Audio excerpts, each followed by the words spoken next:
opposite angles, adjacent angles and a linear pair, and also we have solved the problems based on the lines and angles. Today we will continue with the problems based on lines and angles. So the first problem is find the angle which is equal to its complement.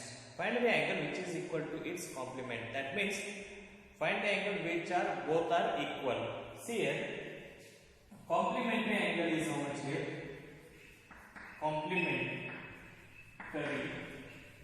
angles is equal to 90 degree. I need both the angles should be equal. When the both the angles should be equal, that means it has to be equal, half. It has to be half the both. So therefore,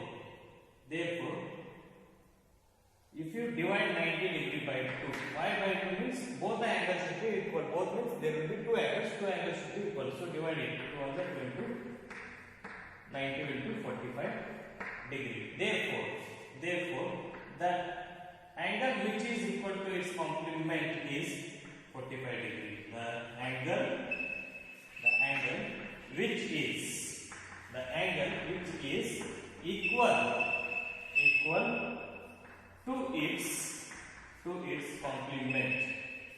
to its complement is 45 degree. Half of it, 90, half will be 45. So if both the angles are 45 and both will be equal, then it will form a complementary angle as well. So the angle which is equal to its complement is 45 degree. Next, the angle which is equal to its supplementary angles. We know that supplementary angles measure how much degree? Supplementary angles measure 180 degree. Same here, divide 180 degree by 2 because half. We have to do the half of it. So that's the reason we divide it by 2. It will be 90 degree. So how much you get? The angle which is equal to its supplementary is 90 degree. The angle half of 180 degree you have to take that much. The angle which is equal to its supplement is 90 degree. So if the question is asked, the angle which is equal to complement to its complement is 45 degree. The angle which is equal to its supplement is 90 degree. We'll see the next question. In the given figure, angle 1 and angle 2 are supplementary angles. If angle 1 is decreased, what changes should take place in angle 2 so that both angles will remain supplementary? This condition they have told.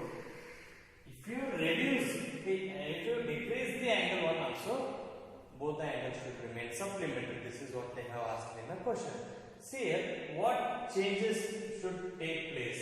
They have asked. If the angle 1 is reduced, then angle 2, the measure of the angle 2 should increase. This is what the changes will take place. If the angle 1 is now 120 degree, if it is reduced to 110. For example, if it is 110 degree and angle 2 is 70 degree. Yes. So if it is reduced to 100 degree, then angle 2 will become how much? 80 degree. If it is reduced to 90 degree, then angle 2 will become how much? 90 degree. So as the angle 1 reduces, the measure of the angle 2 increases. So this is what the changes takes place. So write this solution. As the angle 1 measure is decreased, as the angle 1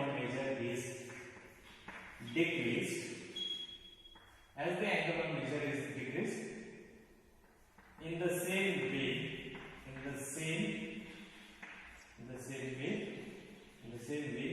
measure of angle 2 is increased. The measure of angle 2 is increased. How much you decrease in angle 1, that much you will add to the angle 2. Very simple. How much you decrease in angle 1, that much you have to add in angle 2. This is what the changes takes place. As angle 1 measure is decreased, in the same way the measure of angle 2 is increased. If it is decreased by 10 degree, then angle 2 will be increased by 10 degree. If it is decreased by 20 degree, then angle This is what the changes takes place. Still, both of them have to be remain a supplementary angles. We'll solve the next question. An angle is greater than 45 degree. Is its complementary angle is greater than 45 degree or equal to 45 degree or less than 45 degree? They have told an angle is greater than 45 degree. How much degree we don't know, but let's consider it as a 46 degree.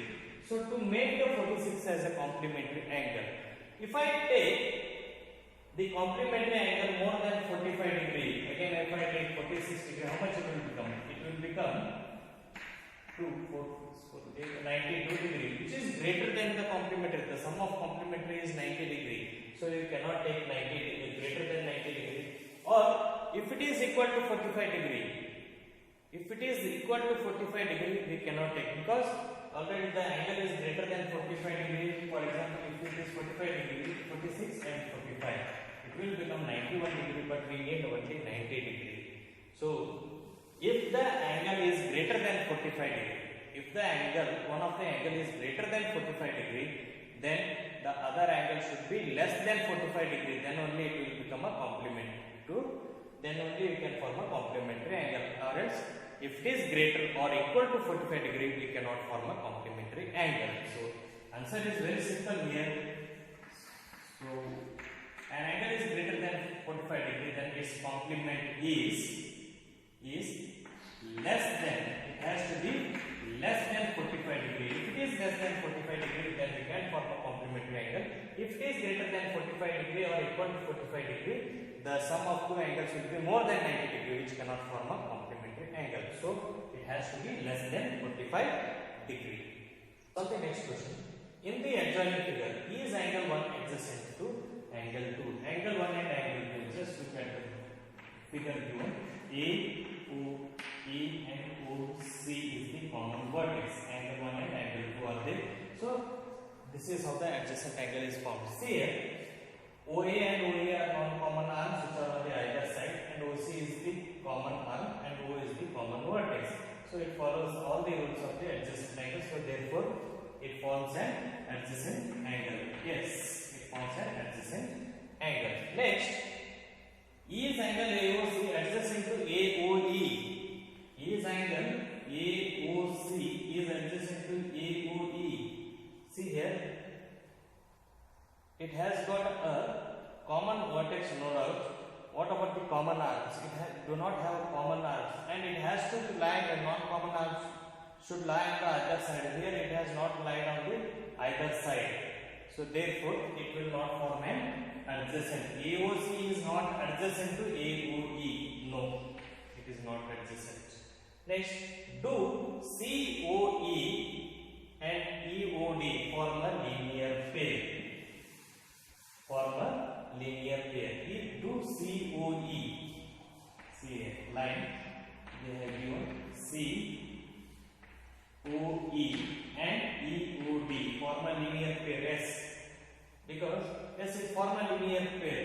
Why? Because see angle COE plus angle EOD.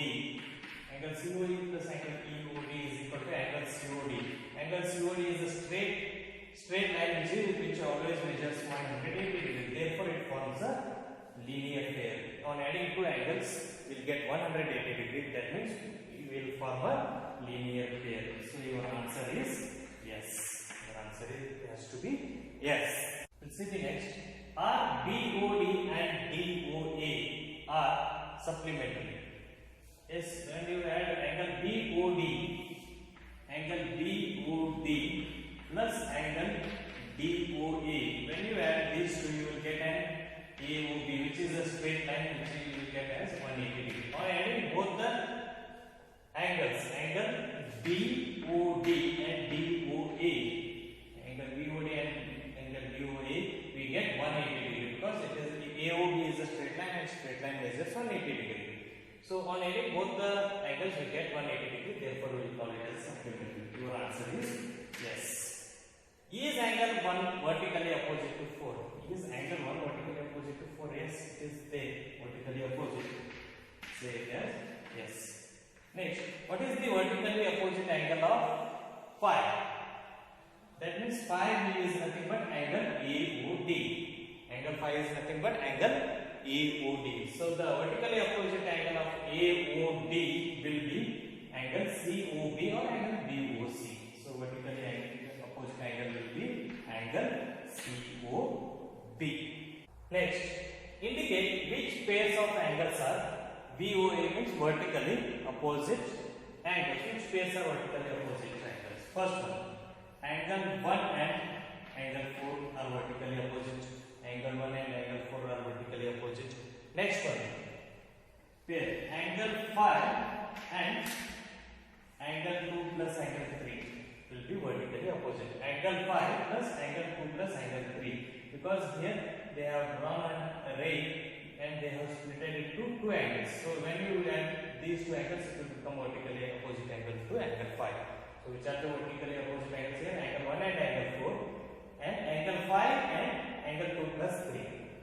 Next, linear pair. Which of the following forms a linear pair? First one is angle 1 and angle 5 will form a linear pair. Angle 1 plus angle 5 will be 180 degree.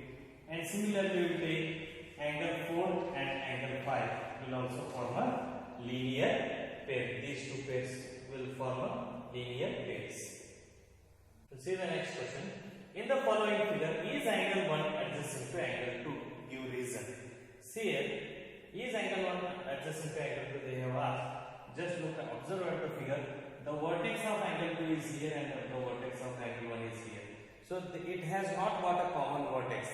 What does the adjacent angle says? It has to have a common vertex, but here there is no common vertex. That means they are not an adjacent angle. It does not have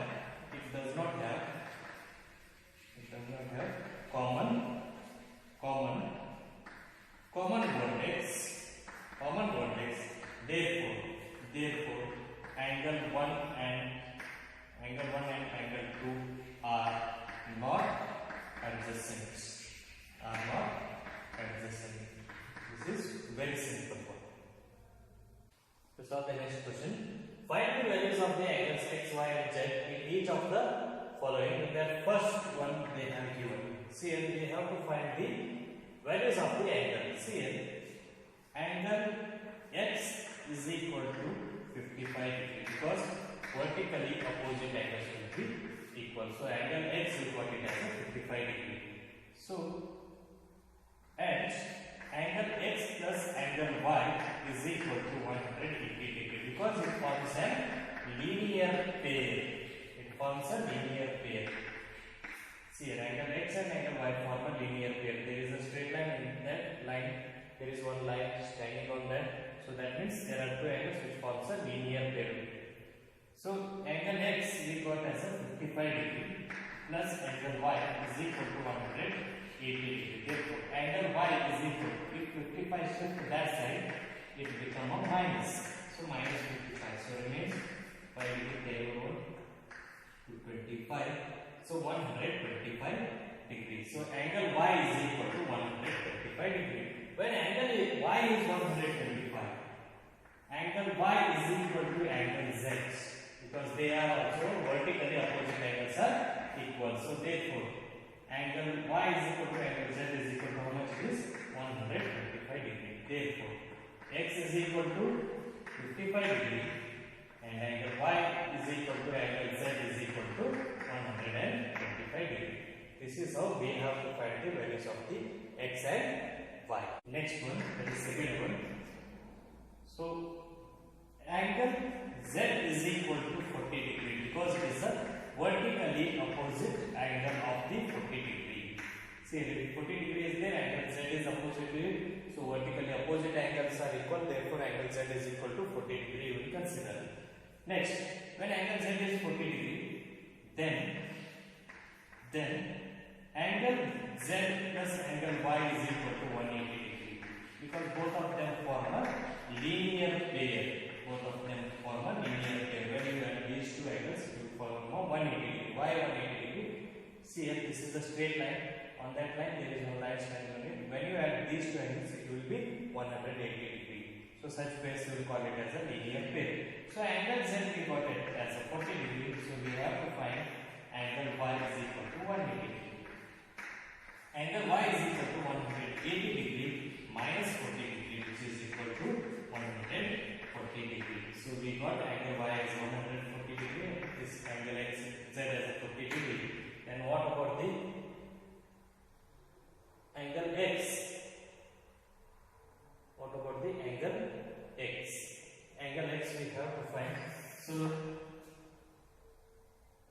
angle y is equal to angle x plus 25 degree. Angle x plus 25 degree. Why? Because opposite angle of angle y will be x and 45 degree will form the opposite angle of vertically opposite angle of the angle y. So angle y is how much here? In angle y we got 50 degree. So angle x plus 25 degree. So when I shift 1 for 25 degree, so 40 degree minus 25 degree is equal to angle x. So remains 5 here, carry over, so 15. So 115 degree is equal to angle x. So these are the values of x, y and z. So angle x is equal to 115 degree. Angle y is equal to how much we got? 140 degree. Angle z is equal to 40 degree. These are the values. Not only homework, in exercise 5.1, solve question number 13 and 14. Question number 13 is fill in the blanks. So write fill in the blanks and also solve the question number 14. Hope you enjoyed this session and see you in the next session.